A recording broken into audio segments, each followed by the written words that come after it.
Welcome to Bad at Goodbyes. Each week on our show, we spotlight species from the IUCN Critically Endangered Red List. These are plants and animals with decreasing populations, nearing the edges of extinction. We'll share species research, information, and conservation proposals. And then we'll spend part of the show opening a space for contemplation and awe. We'll perform a soundscape of gentleness, of reflection, and maybe of grieving. Without conservation activity and significant societal shift, many of these species may not survive the 21st century.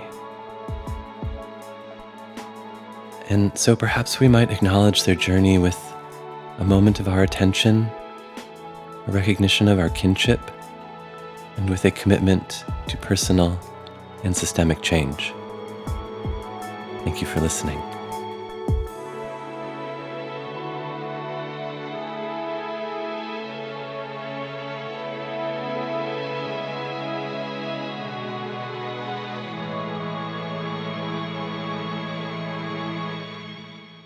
On today's show, we consider the Banteng.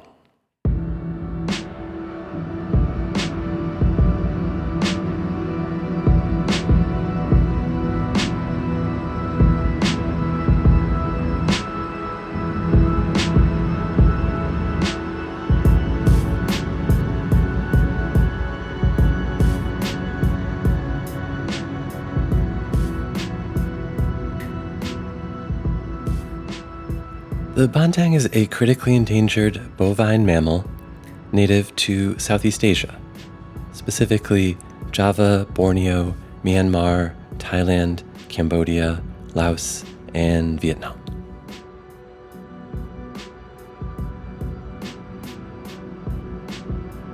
The Banteng is in the bovid family, so like cow, bison, wildebeest.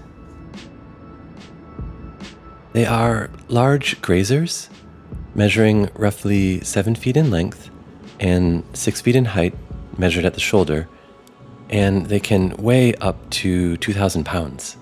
So, like the weight of a small subcompact car, or like 2 grand pianos.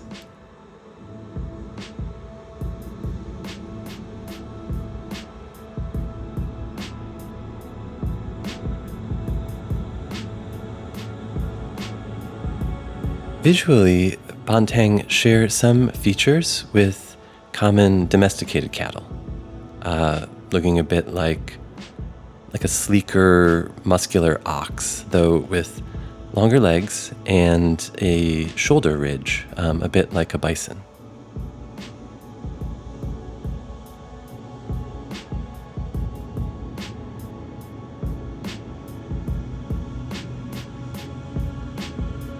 Banteng exhibit sexual dimorphism, which most simply means that females and males of the species look different from each other in some significant ways, so like beyond just having different reproductive organs. Morph comes from the Greek for form or shape.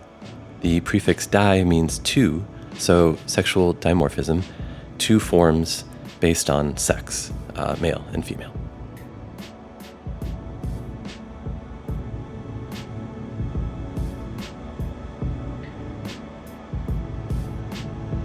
Sexual dimorphism in the Banteng presents like a bit in size and very noticeably in their coats. Female Banteng are generally shorter and weigh less than males, and they have a reddish-brown coat with a dark stripe along their back. In contrast, the male's coats are black or very, very dark brown.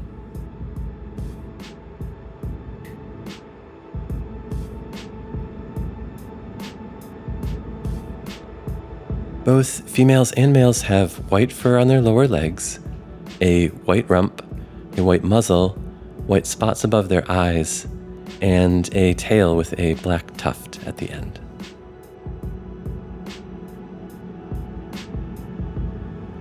Both male and female Banteng grow horns. The horns grow from the sides of the top back of their head, behind the ears. They grow with an upward crescent arc.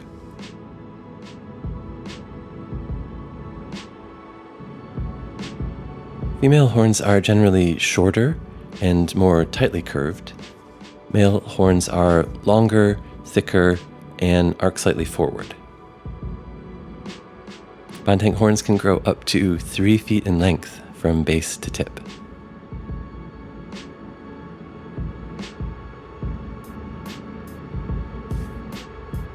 Banteng have a long muzzle, a wide black nose, large furry ears, and deep black eyes.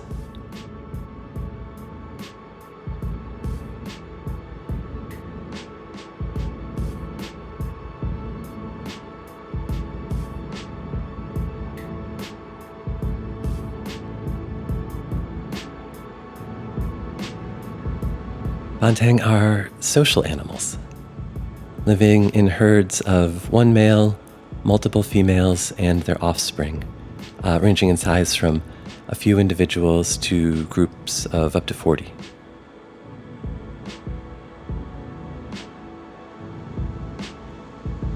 They communicate through vocalizations, like snorts, bellows, and higher-pitched alarm calls.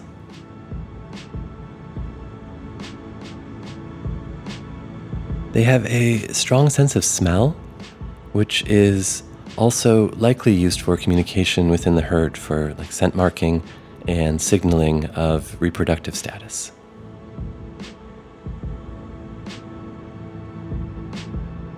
Use of body language and tactile communication has also been observed. Males will thump the ground and gesture with their horns to express dominance. And herds exhibit allo-grooming. This is a social behavior where one animal grooms another, of the same species. And in the case of the Banteng, they lick one another, a kind of social bonding to show affection and reinforce social hierarchies.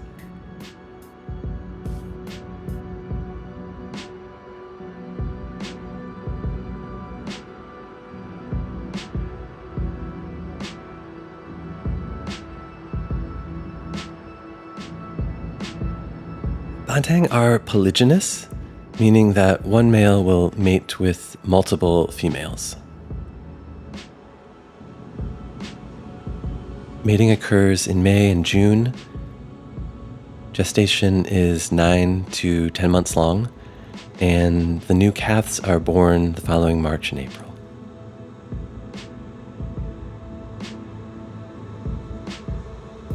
The mother gives birth to a single calf who can stand and walk shortly after birth.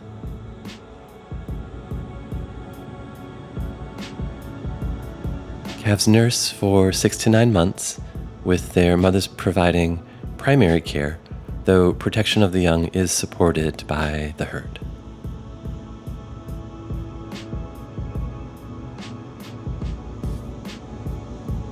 Young reach sexual maturity at 2 to 3 years and are considered full grown in 3 to 5 years.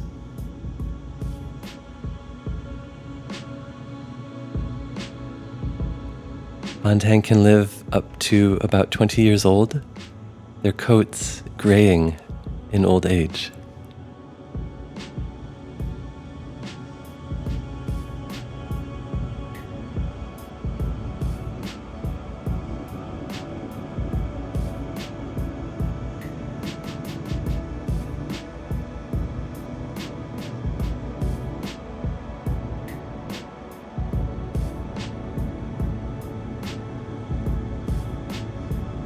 Banteng are shy, wary, highly alert animals.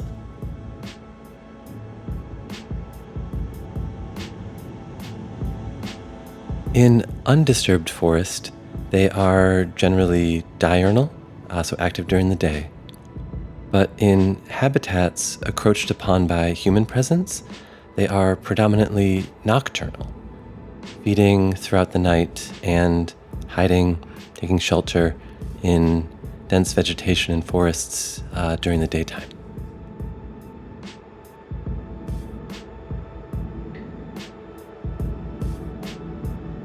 Banteng are herbivores with a diet of grasses, herbs, bamboo, leaves, shoots, flowers, and fruits. Their diet and foraging locations shift across seasons based on rainfall and food availability.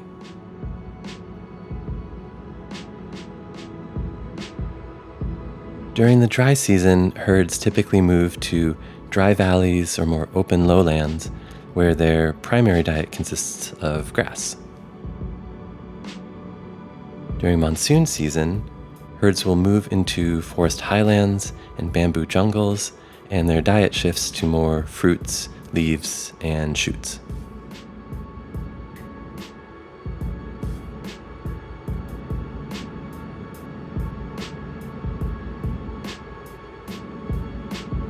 Banteng can go without water for long stretches during droughts, but tend to congregate close to streams during the dry season when other water sources may dry up.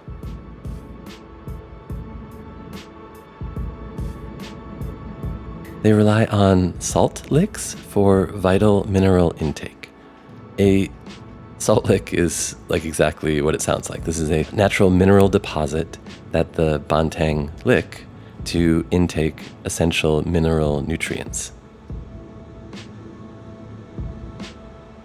These nutrients are so vital that in the absence of a nearby mineral deposit, Banteng herds have been observed drinking seawater to meet their mineral requirements.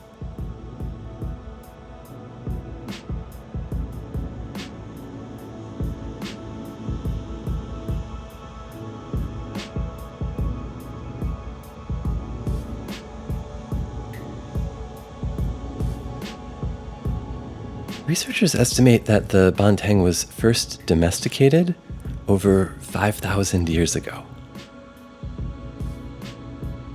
And so we need to make distinction between these three different kinds of populations, though all are the same species. So there's domesticated Banteng, who have been bred for millennia, for their meat and for infrequent use as labor animals. And then there are feral Banteng. These are formerly domesticated populations who now live without human management.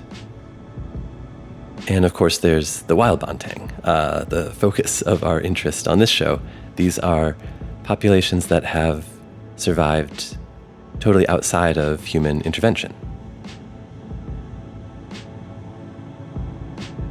All this leads to a complicated perception problem for conservationists. The Banteng, having been part of human society for thousands of years, is considered like common cattle. It's not thought of as special or rare.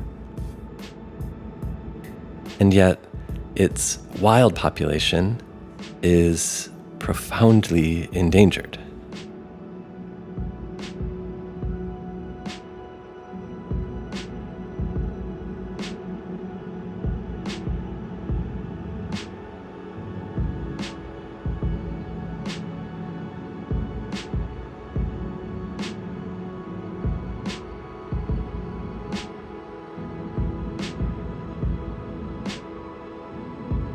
In the dream, and only in a dream, I would never truly wish for this in waking life. I dream to be in the presence of, accepted by, and maybe even a comfort to this wild, wary kin.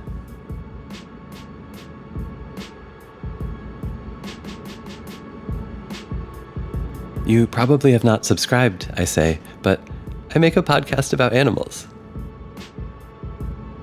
And the herd snorts its approval.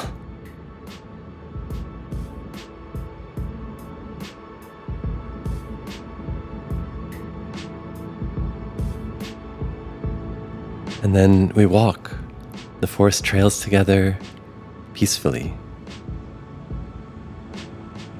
among gray-coated elders and young calves. We drink at the brook.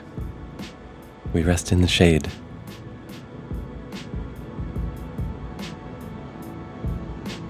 I'm eyed by a timid, chestnut-hued youngling and hold out my salt lick. And with gentle coaxing, she approaches me sweetly.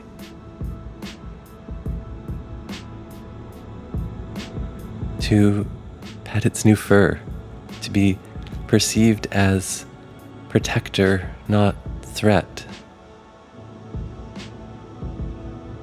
To know the open trust of another shy being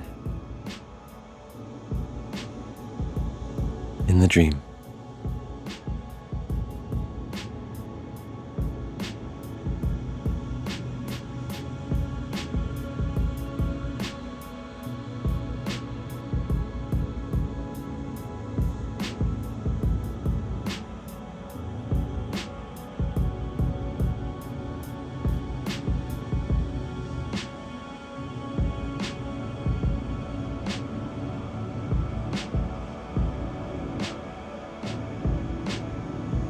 Banteng are native to a wide range of Southeast Asia, with wild populations in Cambodia, Java, Borneo, Myanmar, Vietnam, and Thailand.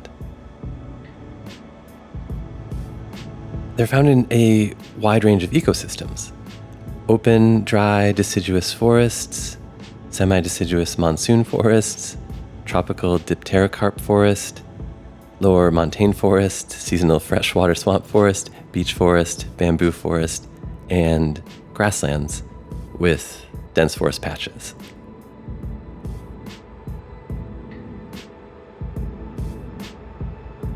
They're found across elevations, ranging from sea level to mountain forest up to 1.5 miles above sea level.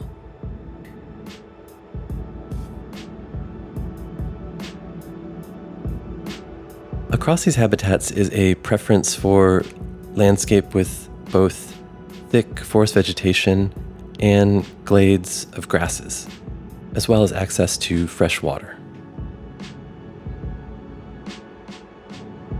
And as mentioned earlier, Banteng show a strong preference for habitats undisturbed by human intrusion.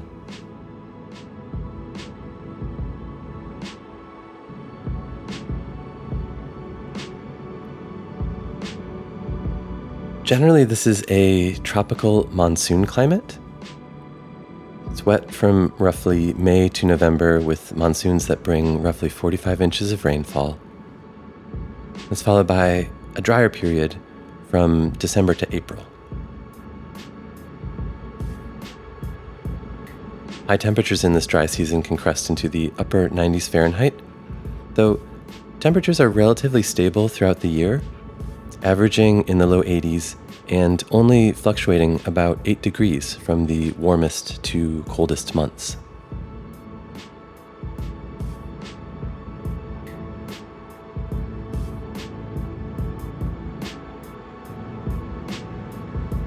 Due to its wide range, the Banteng shares its habitat with thousands and thousands of species. Here's a smattering: water buffalo, Java grass, fig tree, water monitor, spear grass, showy desmonium, Javan kingfisher, climbing hempweed, tiger, green peafowl, banded pitta, white-bellied woodpecker, bearded pig, paragrass, giant crepe myrtle, Javan rhinoceros, long-tailed grass lizard, muntjac, rhinoceros hornbill, atlas moth, wild boar, spotted deer, Komodo dragon, bamboo, Borneo pygmy elephant, Javan pond heron, and many, many more.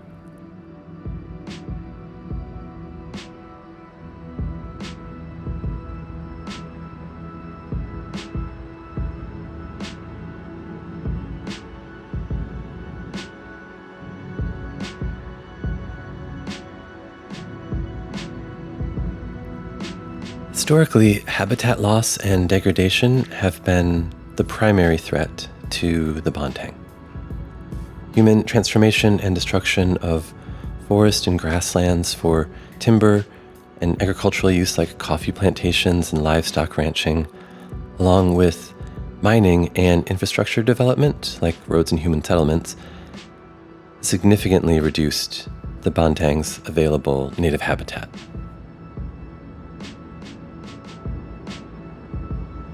Today, those concerns continue alongside other pressures.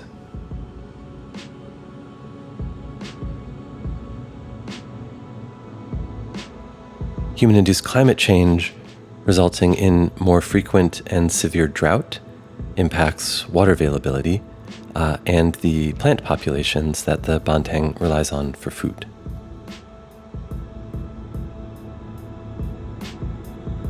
Human-introduced invasive plant species like the Siam weed and the common lantana are outcompeting native forage plants, again, reducing food availability.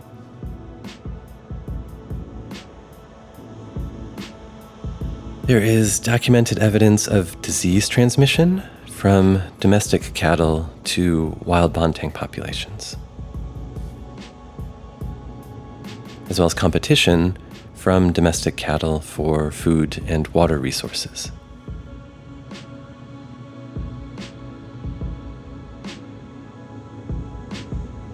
And interbreeding with domestic cattle poses a threat to the genetic integrity of wild Banteng populations, this hybridization potentially leading to the loss of unique genetic adaptations.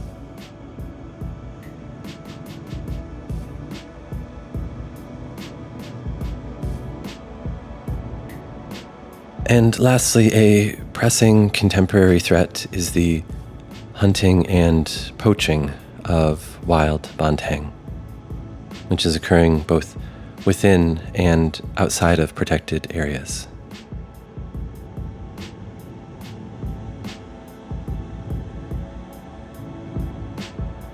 Banteng are hunted for their meat, both by local communities and also for commercial trade. Their horns are used in traditional medicines, and they're hunted for sport. Their horns are taken as trophies.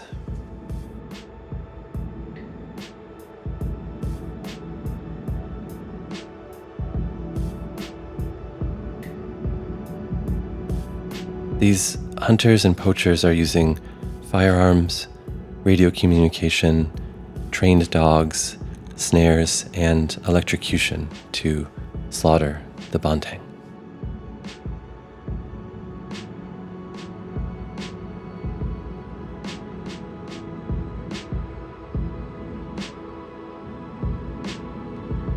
I do not like to dwell in cruelty, but perhaps understanding and confronting these poaching practices might strengthen our resolve to demand change and support conservation efforts.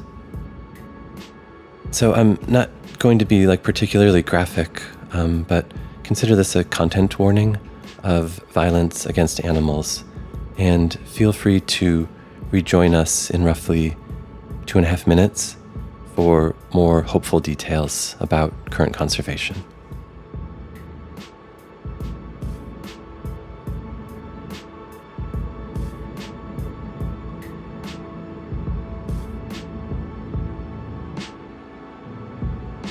Okay, so I think that we can imagine what radio coordinated firearm use, poaching, and hunting dogs, like what that looks like.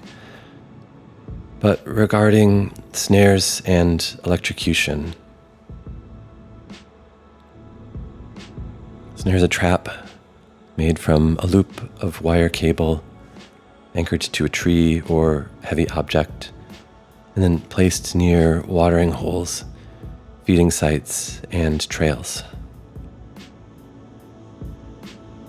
And then when a Banteng walks through the loop, it can get caught around their neck, torso, leg, or foot. And as they struggle to free themselves, the noose tightens, leading to severe injury, perhaps strangulation, bleed out, or slow starvation over time.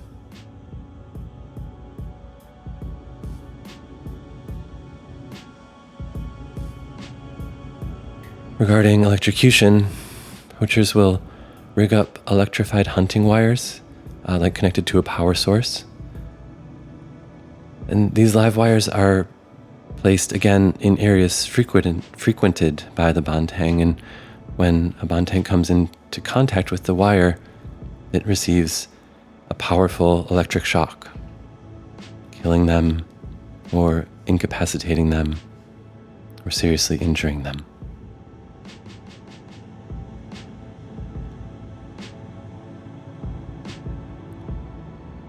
Poachers often use snares and electrified wire because they are inexpensive, relatively easy to set up, and importantly can be left unattended, which reduces the risk of getting caught. And so these tactics are both brutal and cowardly.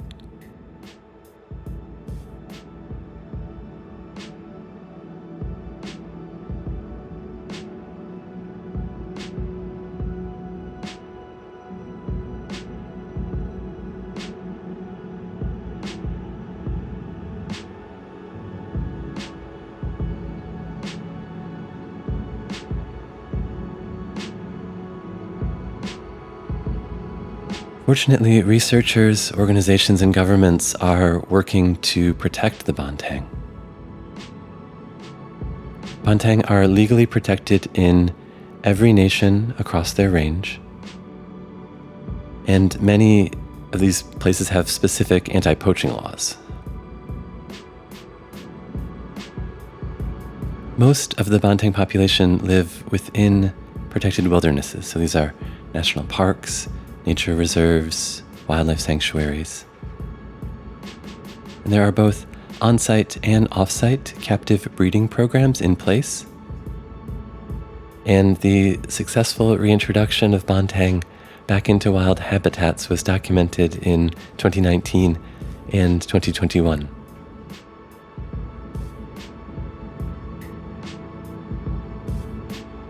In these protected places, monitoring efforts include population census and tracking, camera tracking, roaming anti-poaching patrols, and coordination with local law enforcement and local educators.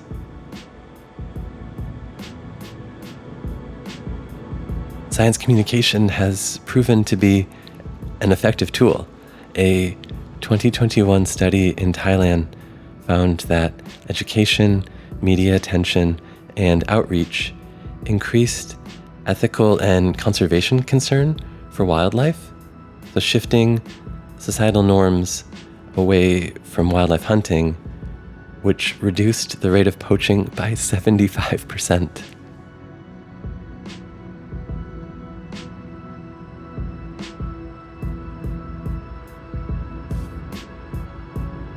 Nevertheless, the Banteng has been considered critically endangered on the IUCN Red List since 2024, and their population is currently in decline.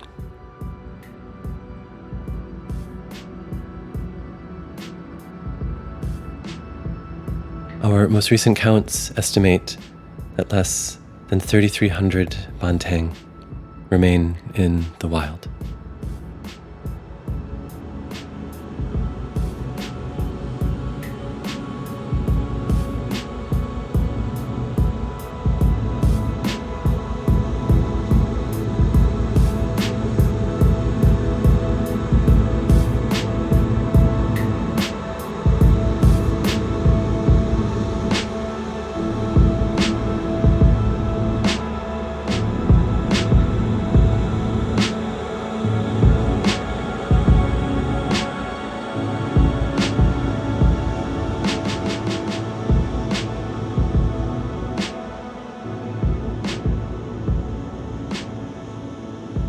Information for today's show about the Banteng was compiled from Animal Diversity Web from the University of Michigan, from the journal Animals, Volume 13, Issue 2, from bioRxiv, April 2025, from Human Dimensions of Wildlife, Volume 10, Number 2, from the IUCN, from the Journal of Applied Ecology, Volume 51, from Oryx, Volume 46, Number 4, and Volume 55, Number 1, from Theria, Volume 11, Number 1, and from Wikipedia.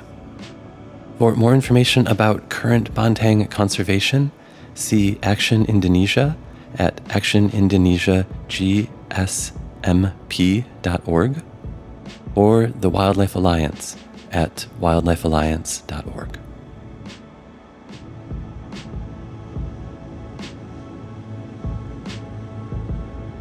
So in a moment, I would like to perform some music in hopes of opening a space to be in contemplation of the other lives with whom we share our earth.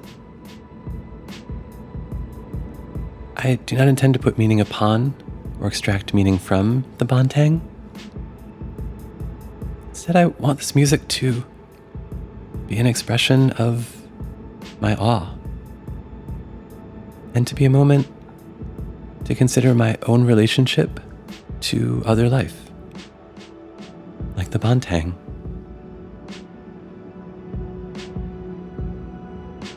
So I will sit in the space of awe and sound and reflection, and I warmly invite you to join me.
I honor the life force of the Banteng.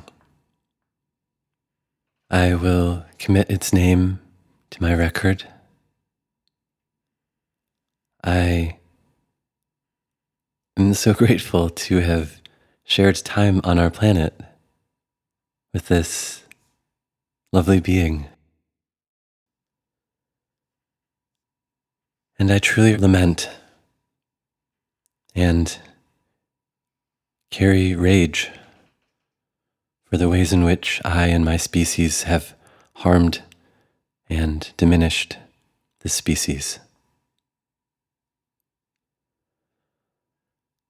I grieve.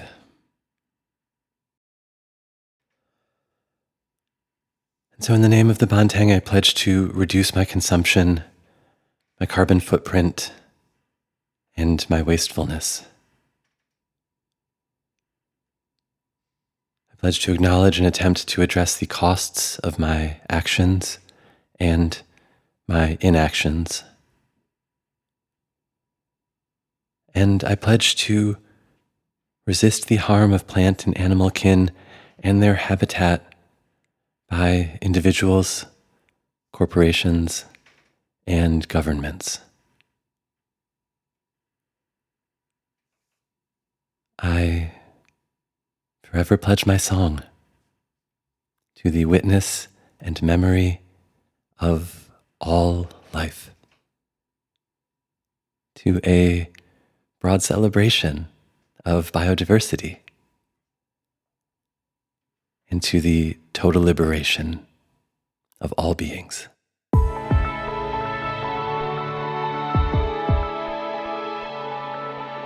This has been Bada Goodbyes.